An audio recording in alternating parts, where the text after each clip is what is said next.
ഓ ചെറുപ്പക്കാരാ, ഒരു രാത്രിയെങ്കിലും ആ പുണ്യഭൂമേനിയെ ഒന്ന് കാണണ്ടേ മോനെ. എന്തു രസമുള്ള കാഴ്ചയായിരിക്കും അത്. ആ നന്നായി സ്വലാത്തു ചൊല്ലിക്കോ.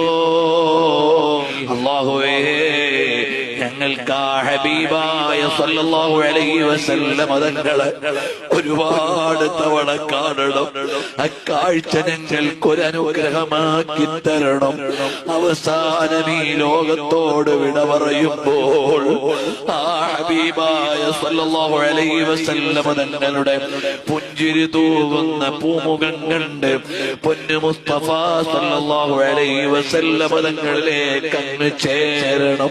എല്ലാവരും നമ്മളെ ഖബറിൽ കൊണ്ടുവച്ചിട്ട് മടങ്ങും. കണ്ണുനീര് തുടച്ചു കളയും. പിന്നെ കരഞ്ഞുകൊള്ളണമെന്നില്ല, പിന്നെ നമ്മളെ ഓർത്തുകൊള്ളണമെന്നില്ല.